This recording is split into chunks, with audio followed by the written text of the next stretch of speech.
ನಮಸ್ಕಾರ ನನ್ನೆಲ್ಲ ಆಧ್ಯಾತ್ಮ ಬಂಧುಗಳಿಗೆ ಶುಭ ಗುರುವಾರ. ಈ ದಿನ ವಿಶೇಷವಾಗಿ ಗುರು ಪುಷ್ಯಾಮೃತ ಯೋಗ ಇದೆ. ಗುರು ಪುಷ್ಯಾಮೃತ ಯೋಗ ಅಂದರೆ ಅದು ಬಹಳ ವಿಶೇಷವಾದಂಥ ಒಂದು ಯೋಗ. ಪುಷ್ಯ ನಕ್ಷತ್ರ ಅನ್ನುವಂಥದ್ದು ಗುರುವಾರ ಬಂದಾಗ ಆ ದಿನವನ್ನು ನಾವು ಗುರು ಪುಷ್ಯಾಮೃತ ಯೋಗ ಅಥವಾ ಪುಷ್ಯಾರ್ಕ ಯೋಗ ಅಂತ ಹೇಳಿ ಕರಿತೀವಿ. ಈ ದಿನ ವಿಶೇಷವಾಗಿ ಗುರುಗಳ ಒಂದು ಸ್ಮರಣೆಯನ್ನು ಮಾಡುವಂಥದ್ದು ನಿಮ್ಮ ಜೀವನದಲ್ಲಿ ವಿಶೇಷವಾದಂಥ ಒಂದು ಬದಲಾವಣೆ ತರುತ್ತೆ. ಅದರಲ್ಲೂ ಶ್ರೀ ಗುರು ರಾಘವೇಂದ್ರರ ಗುರುಸ್ತೋತ್ರದಿಂದ ಆದಂಥ ಒಂದು ಶ್ಲೋಕ ಇದು. ಈ ಶ್ಲೋಕವನ್ನು ಕೇಳುವಂಥವರಿಗೆ ಅಥವಾ ಪಾರಾಯಣ ಮಾಡಿದಂಥವರಿಗೆ ಸಂತಾನ, ಸಂಪತ್ತು ಭರಿತವಾದಂತಹ ಜೀವನ ಎಲ್ಲವೂ ಕೂಡ ಲಭ್ಯವಾಗುತ್ತೆ ಗುರುರಾಯರ ಅನುಗ್ರಹದಿಂದ. ಬನ್ನಿ, ಈ ವಿಶೇಷವಾದಂಥ ಒಂದು ಶ್ಲೋಕವನ್ನು ನಿಮಗೋಸ್ಕರ ಇವತ್ತು ಪಾರಾಯಣ ಮಾಡ್ತಾ ಇದ್ದೀನಿ. ಪೂರ್ತಿಯಾಗಿ ಈ ಒಂದು ಶ್ಲೋಕವನ್ನು ಕೇಳಿಸ್ಕೊಳ್ಳಿ. ಇಲ್ಲ ಸಾಧ್ಯವಾದಷ್ಟು 48 ಬಾರಿ ಕೇಳಿಸ್ಕೊಳ್ಳೋಕ್ಕೆ ಪ್ರಯತ್ನ ಮಾಡಿ. 108 ಬಾರಿ ಕೇಳಿದ್ರೆ ತುಂಬ ಒಳ್ಳೆಯದು. 48 ಬಾರಿ ಆದರೂ ಕೇಳೋದಕ್ಕೆ ಪ್ರಯತ್ನ ಮಾಡಿ. ಬನ್ನಿ, ಶ್ಲೋಕ ಪಾರಾಯಣ ಶುರು ಮಾಡೋಣ. ಸಂತಾನ ಸಂಪತ್ ಪರಿಶುದ್ಧ ಭಕ್ತಿ ವಿಜ್ಞಾನ ವಾಗ್ದೇಹ ಸುಪಾಟವಾದೀನ್ ದತ್ವಾ ಶರೀರೋತ್ಥ ಸಮಸ್ತ ದೋಷಾನ್ ಹತ್ವಾ ಸನುವ್ಯಾದ್ ಗುರು ರಾಘವೇಂದ್ರಃ.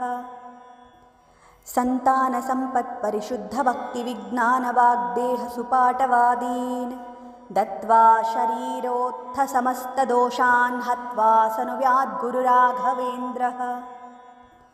ಸಂತಾನ ಸಂಪತ್ ಪರಿಶುದ್ಧ ಭಕ್ತಿ ವಿಜ್ಞಾನ ವಾಗ್ದೇಹ ಸುಪಾಟವಾದೀನ್ ದತ್ವಾ ಶರೀರೋತ್ಥ ಸಮಸ್ತ ದೋಷಾನ್ ಹತ್ವಾ ಸನುವ್ಯಾದ್ ಗುರು ರಾಘವೇಂದ್ರಃ.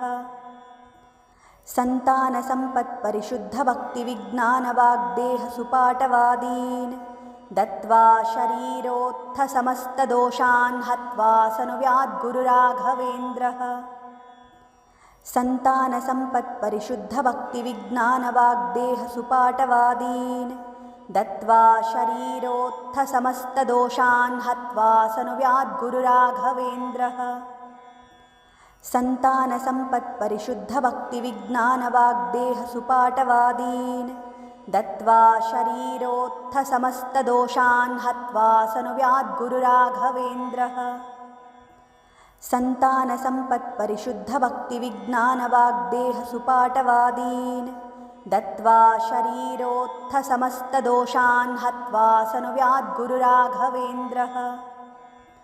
ಸಂತಾನ ಸಂಪತ್ ಪರಿಶುದ್ಧ ಭಕ್ತಿ ವಿಜ್ಞಾನ ವಾಗ್ದೇಹ ಸುಪಾಟವಾದೀನ್ ದತ್ವಾ ಶರೀರೋತ್ಥ ಸಮಸ್ತ ದೋಷಾನ್ ಹತ್ವಾ ಸನುವ್ಯಾದ್ ಗುರು ರಾಘವೇಂದ್ರಃ. ಸಂತಾನ ಸಂಪತ್ ಪರಿಶುದ್ಧ ಭಕ್ತಿ ವಿಜ್ಞಾನ ವಾಗ್ದೇಹ ಸುಪಾಟವಾದೀನ್ ದತ್ವಾ ಶರೀರೋತ್ಥ ಸಮಸ್ತ ದೋಷಾನ್ ಹತ್ವಾ ಸನುವ್ಯಾದ್ ಗುರು ರಾಘವೇಂದ್ರಃ.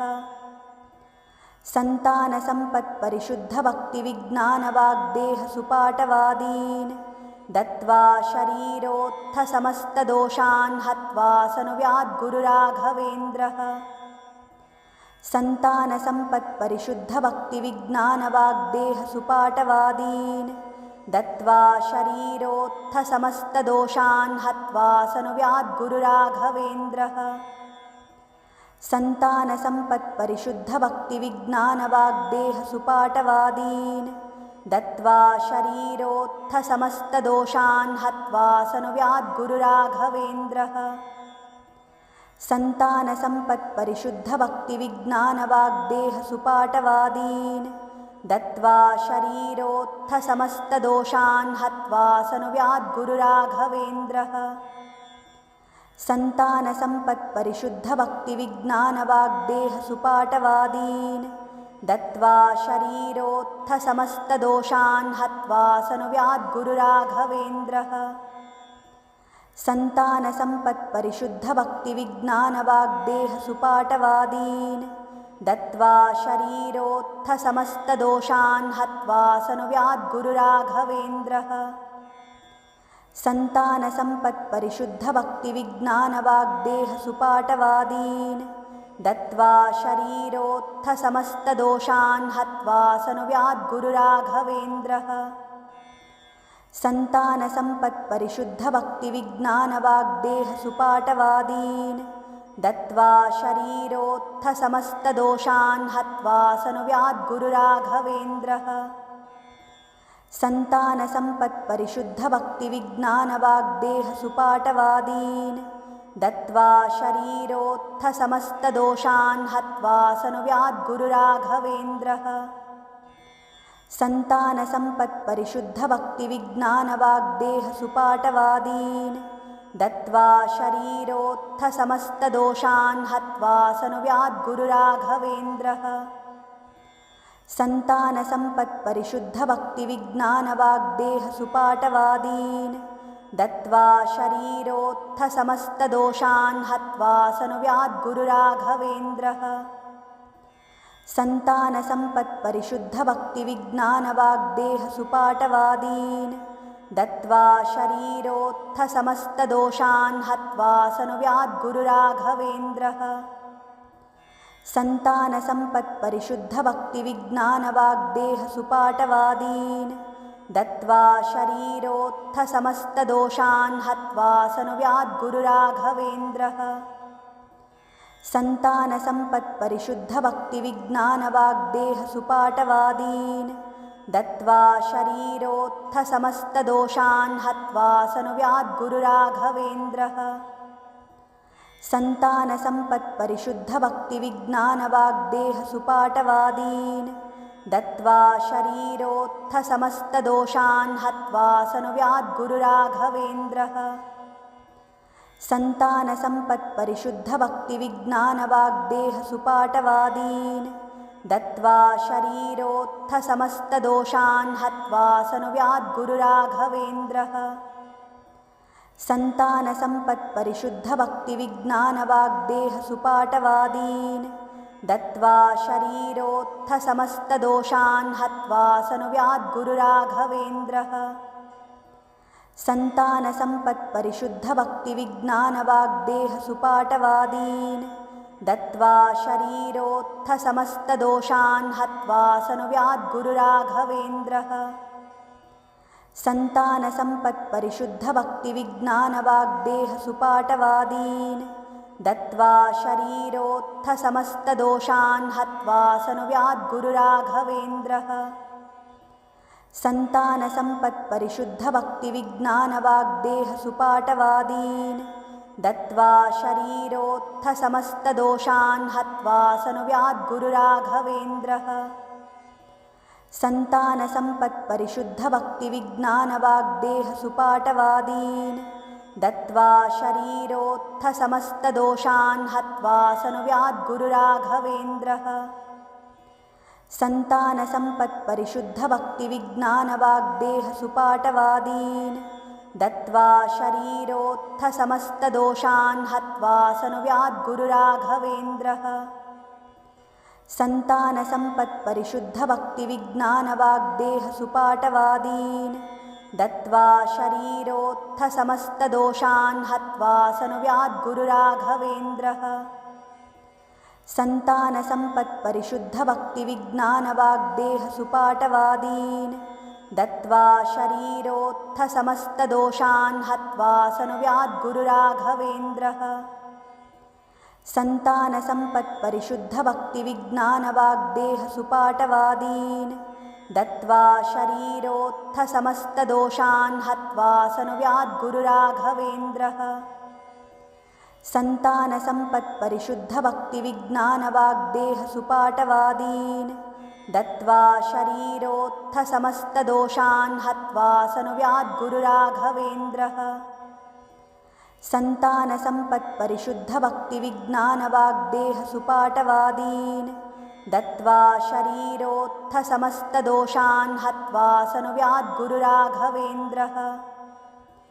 सन्तानसम्पत्परिशुद्धभक्तिविज्ञानवाग्देहसुपाटवादीन् दत्त्वा शरीरोत्थसमस्तदोषान् हत्वा सनुयाद्गुरुराघवेन्द्रः। सन्तानसम्पत्परिशुद्धभक्तिविज्ञानवाग्देहसुपाटवादीन् दत्त्वा शरीरोत्थसमस्तदोषान् हत्वा सनुयाद्गुरुराघवेन्द्रः। सन्तानसम्पत्परिशुद्धभक्तिविज्ञानवाग्देहसुपाटवादीन् दत्त्वा शरीरोत्थसमस्तदोषान् हत्वा सनुयाद्गुरुराघवेन्द्रः। सन्तानसम्पत्परिशुद्धभक्तिविज्ञानवाग्देहसुपाटवादीन् दत्त्वा शरीरोत्थसमस्तदोषान् हत्वा सनुयाद्गुरुराघवेन्द्रः। सन्तानसम्पत्परिशुद्धभक्तिविज्ञानवाग्देहसुपाटवादीन् दत्त्वा शरीरोत्थसमस्तदोषान् हत्वा सनुव्याद्गुरुराघवेन्द्रः।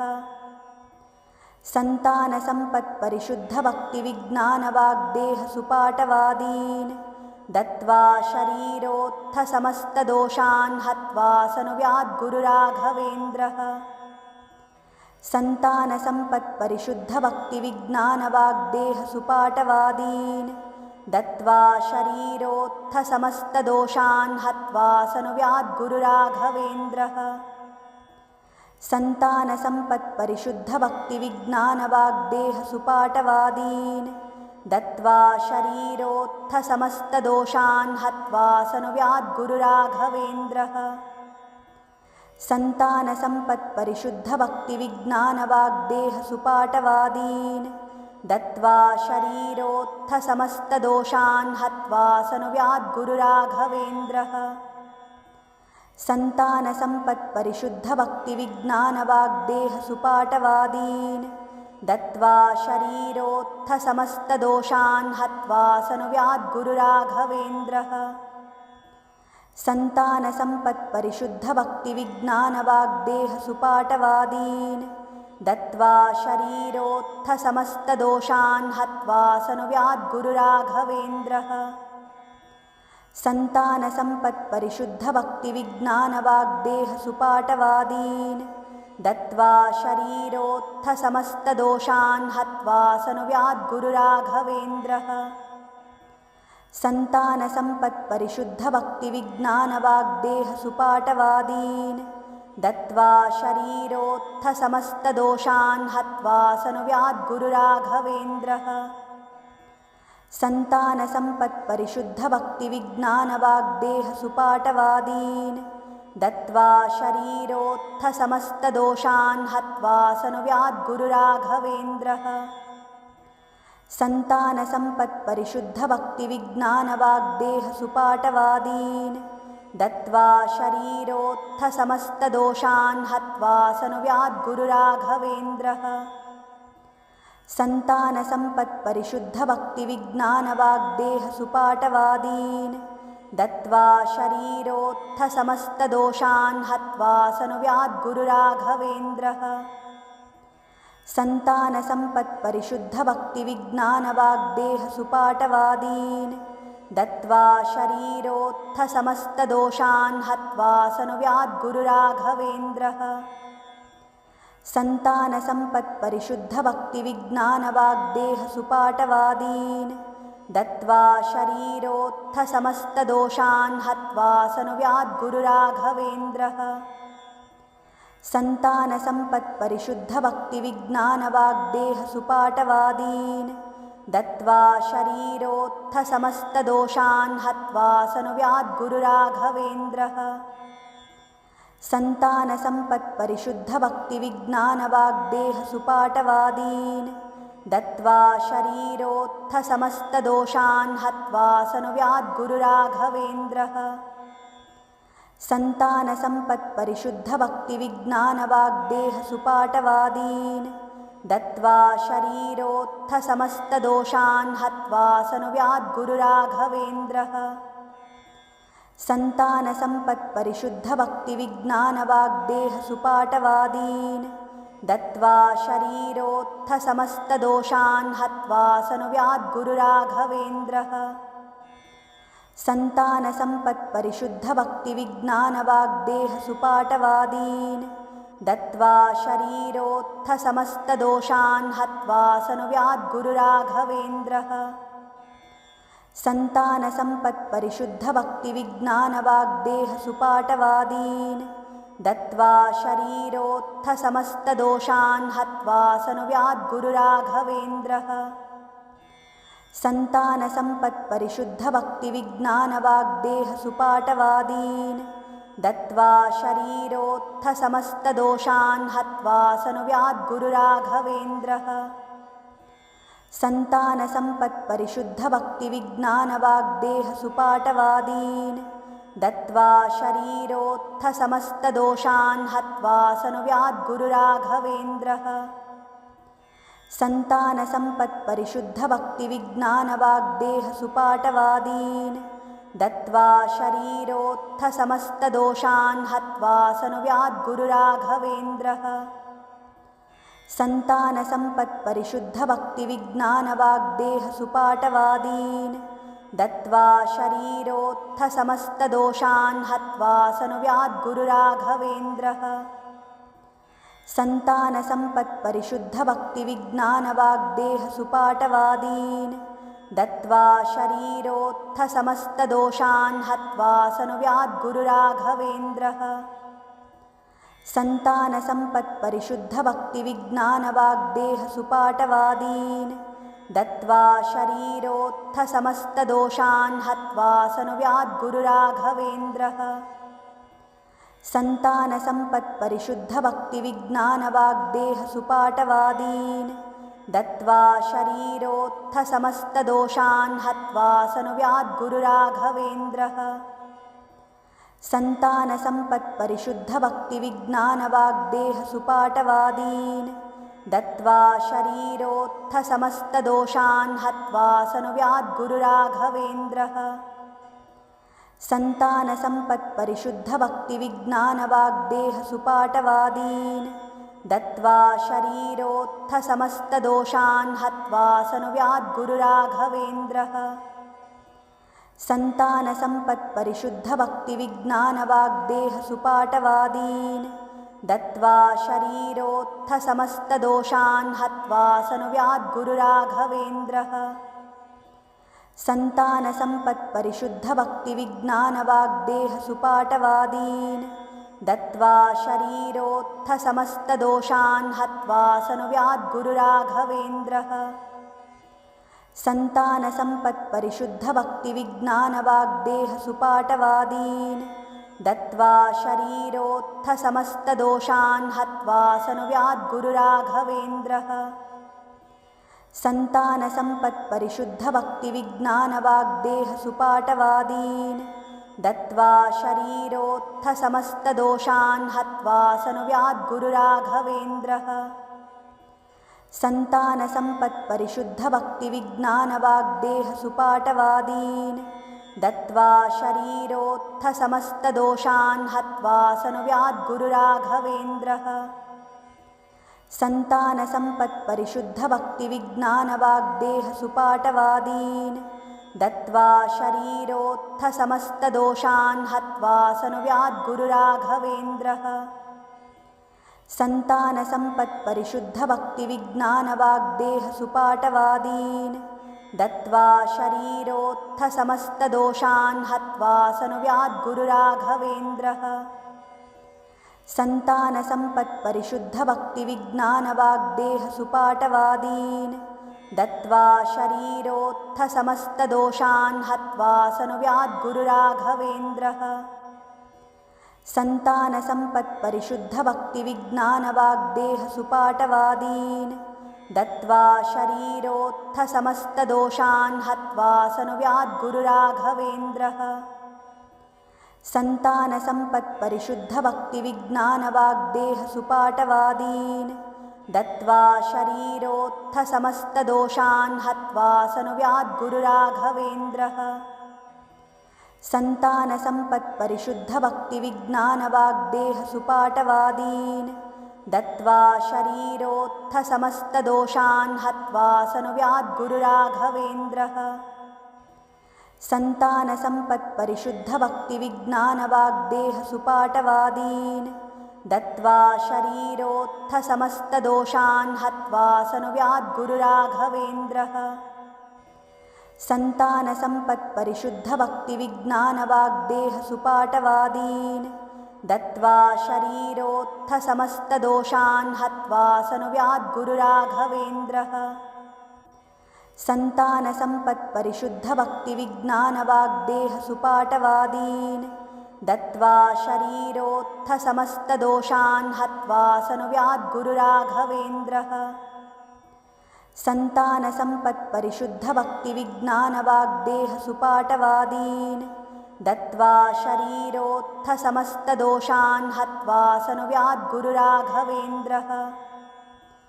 सन्तानसम्पत्परिशुद्धभक्तिविज्ञानवाग्देहसुपाटवादीन् दत्त्वा शरीरोत्थसमस्तदोषान् हत्वा सनुव्याद्गुरुराघवेन्द्रः। सन्तानसम्पत्परिशुद्धभक्तिविज्ञानवाग्देहसुपाटवादीन् दत्त्वा शरीरोत्थसमस्तदोषान् हत्वा सनुव्याद्गुरुराघवेन्द्रः। सन्तानसम्पत्परिशुद्धभक्तिविज्ञानवाग्देहसुपाटवादीन् दत्त्वा शरीरोत्थसमस्तदोषान् हत्वा सनुव्याद्गुरुराघवेन्द्रः। सन्तानसम्पत्परिशुद्धभक्तिविज्ञानवाग्देहसुपाटवादीन् दत्त्वा शरीरोत्थसमस्तदोषान् हत्वा सनुव्याद्गुरुराघवेन्द्रः। सन्तानसम्पत्परिशुद्धभक्तिविज्ञानवाग्देहसुपाटवादीन् दत्त्वा शरीरोत्थसमस्तदोषान् हत्वा सनुव्याद्गुरुराघवेन्द्रः। सन्तानसम्पत्परिशुद्धभक्तिविज्ञानवाग्देहसुपाटवादीन् दत्त्वा शरीरोत्थसमस्तदोषान् हत्वा सनुव्याद्गुरुराघवेन्द्रः।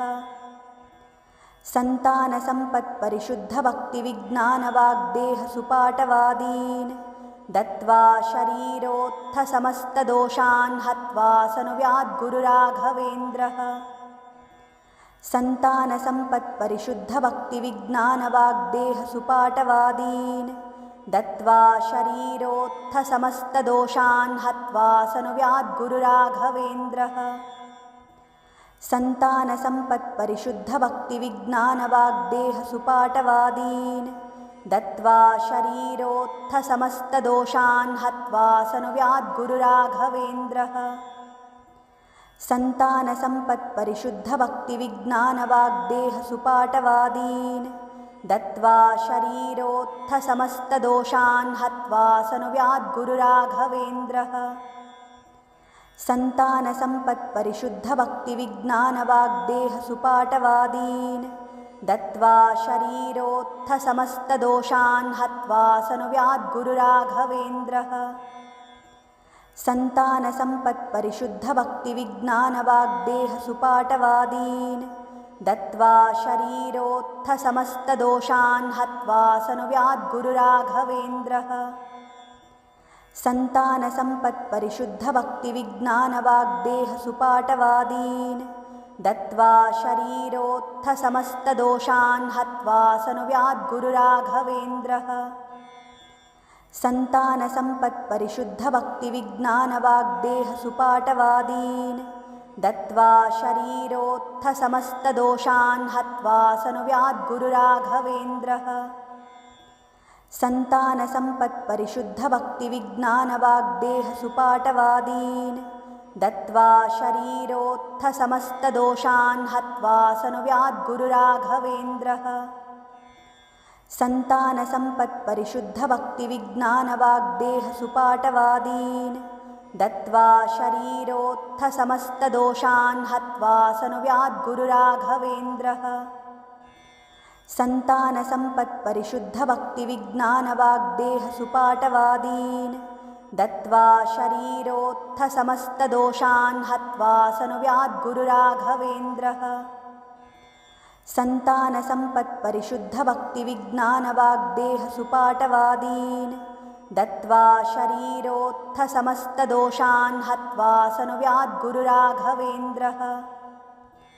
सन्तानसम्पत्परिशुद्धभक्तिविज्ञानवाग्देहसुपाटवादीन् दत्त्वा शरीरोत्थसमस्तदोषान् हत्वा सनुव्याद्गुरुराघवेन्द्रः। सन्तानसम्पत्परिशुद्धभक्तिविज्ञानवाग्देहसुपाटवादीन् दत्त्वा शरीरोत्थसमस्तदोषान् हत्वा सनुव्याद्गुरुराघवेन्द्रः। सन्तानसम्पत्परिशुद्धभक्तिविज्ञानवाग्देहसुपाटवादीन् दत्त्वा शरीरोत्थसमस्तदोषान् हत्वा सनुव्याद्गुरुराघवेन्द्रः। सन्तानसम्पत्परिशुद्धभक्तिविज्ञानवाग्देहसुपाटवादीन् दत्त्वा शरीरोत्थसमस्तदोषान् हत्वा सनुव्याद्गुरुराघवेन्द्रः।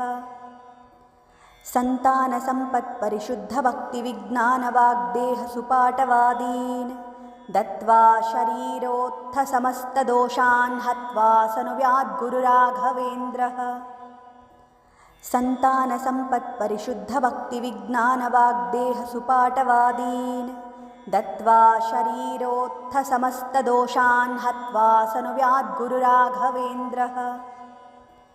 सन्तानसम्पत्परिशुद्धभक्तिविज्ञानवाग्देहसुपाटवादीन् दत्त्वा शरीरोत्थसमस्तदोषान् हत्वा सनुव्याद्गुरुराघवेन्द्रः। सन्तानसम्पत्परिशुद्धभक्तिविज्ञानवाग्देहसुपाटवादीन् दत्त्वा शरीरोत्थसमस्तदोषान् हत्वा सनुव्याद्गुरुराघवेन्द्रः। सन्तानसम्पत्परिशुद्धभक्तिविज्ञानवाग्देहसुपाटवादीन् दत्त्वा शरीरोत्थसमस्तदोषान् हत्वा सनुव्याद्गुरुराघवेन्द्रः। सन्तानसम्पत्परिशुद्धभक्तिविज्ञानवाग्देहसुपाटवादीन् दत्त्वा शरीरोत्थसमस्तदोषान् हत्वा सनुव्याद्गुरुराघवेन्द्रः। सन्तानसम्पत्परिशुद्धभक्तिविज्ञानवाग्देहसुपाटवादीन् दत्त्वा शरीरोत्थसमस्तदोषान् हत्वा सनुव्याद्गुरुराघवेन्द्रः। सन्तानसम्पत्परिशुद्धभक्तिविज्ञानवाग्देहसुपाटवादीन् दत्त्वा शरीरोत्थसमस्तदोषान् हत्वा सनुव्याद्गुरुराघवेन्द्रः। सन्तानसम्पत्परिशुद्धभक्तिविज्ञानवाग्देहसुपाटवादीन् दत्त्वा शरीरोत्थसमस्तदोषान् हत्वा सनुव्याद्गुरुराघवेन्द्रः। सन्तानसम्पत्परिशुद्धभक्तिविज्ञानवाग्देहसुपाटवादीन् दत्त्वा शरीरोत्थसमस्तदोषान् हत्वा सनुव्याद्गुरुराघवेन्द्रः। सन्तानसम्पत्परिशुद्धभक्तिविज्ञानवाग्देहसुपाटवादीन् दत्त्वा शरीरोत्थसमस्तदोषान् हत्वा सनुव्याद्गुरुराघवेन्द्रः। सन्तानसम्पत्परिशुद्धभक्तिविज्ञानवाग्देहसुपाटवादीन् दत्त्वा शरीरोत्थसमस्तदोषान् हत्वा सनुव्याद्गुरुराघवेन्द्रः। सन्तानसम्पत्परिशुद्धभक्तिविज्ञानवाग्देहसुपाटवादीन् दत्त्वा शरीरोत्थसमस्तदोषान् हत्वा सनुव्याद्गुरुराघवेन्द्रः। सन्तानसम्पत्परिशुद्धभक्तिविज्ञानवाग्देहसुपाटवादीन् दत्त्वा शरीरोत्थसमस्तदोषान् हत्वा सनुव्याद्गुरुराघवेन्द्रः। सन्तानसम्पत्परिशुद्धभक्तिविज्ञानवाग्देहसुपाटवादीन् दत्त्वा शरीरोत्थसमस्तदोषान् हत्वा सनुव्याद्गुरुराघवेन्द्रः।